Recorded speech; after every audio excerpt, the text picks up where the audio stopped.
Hello everybody, hope everybody's doing great today. Appreciate those of you who watch this video. I hope you enjoy it.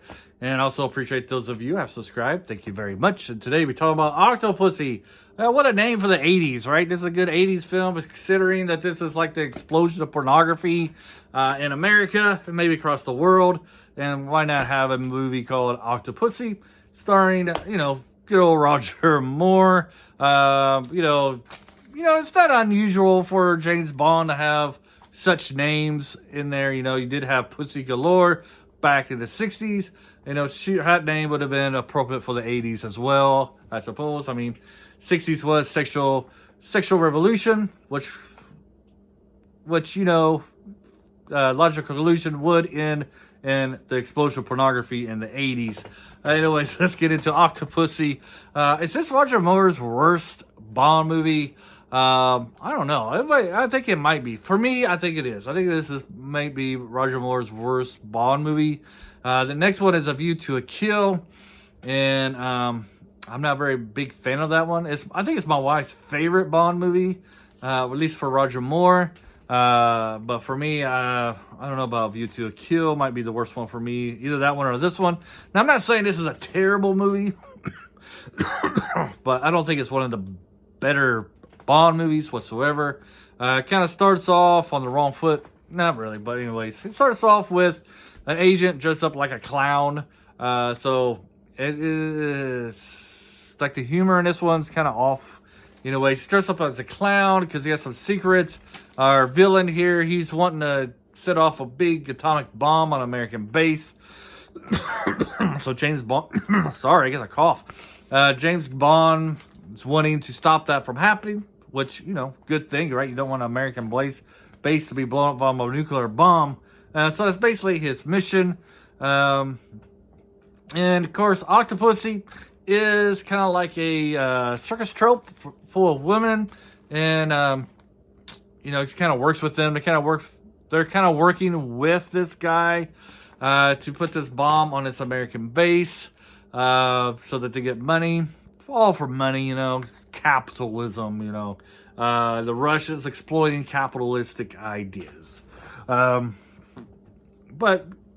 overall, I think the villain was pretty good in this one. Kind of sinister, kind of undercover-ish like. One of the better Bond movie villains. I'd say it's about mediocre. I'm changing my mind. I'm changing my mind on the spot here. This review is going crazy.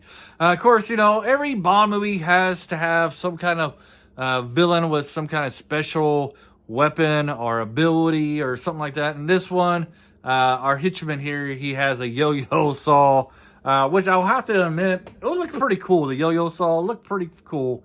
And it's definitely a lot better than having a bowler hat being a bowler hat saw or whatever, like you saw in one of the earlier movies. Trying to think, which one is that? Is that the golden? That's the gold one, right? The one with the bowler hat? I can't remember. I've seen so many Bond movies lately. I just know he's out there. But, it's better than the bowler hat. He has a yo-yo that has a saw at the end. I thought it was pretty cool. Pretty cool to see it on screen. Is it ridiculous? Yes. But it looked fantastic. And then behind me, you see James Bond here swinging like Tarzan. And this is why I really don't like this movie. He's swinging like Tarzan, and we get the Tarzan yell as he's doing it. Like they actually used the yell from a Tarzan movie in a James Bond movie. It's like, what is this? A parody of James Bond? A James Bond movie is making fun of itself, basically, by using a Tarzan yell. As a kid, when there's a swinging vine, I would go, oh, whatever, the Tarzan yell, but I don't want it in a James Bond movie. Stuff like that really brings this movie down. I did like the train. I did like the last act, though. I think the last act of this movie is probably one of the best acts of all the James Bond movies, the last acts. Really like, once they get on the train at the end, it's very good. Very good fighting there on the train as he's trying to get onto it and then fighting the villains.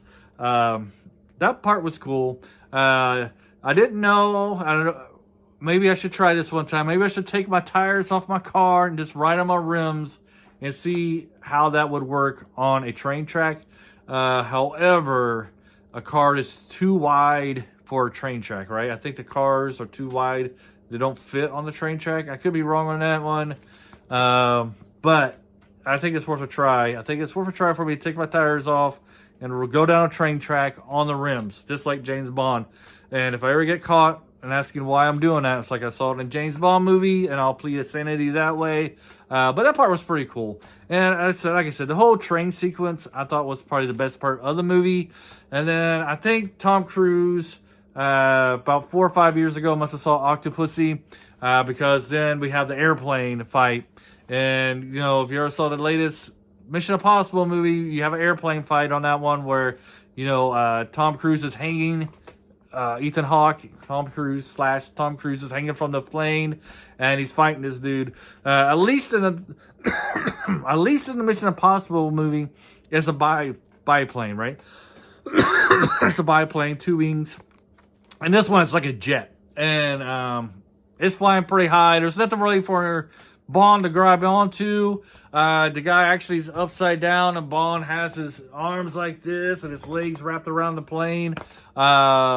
Pretty unbelievable, but it's exciting. At least it's exciting as we see Bond on this plane.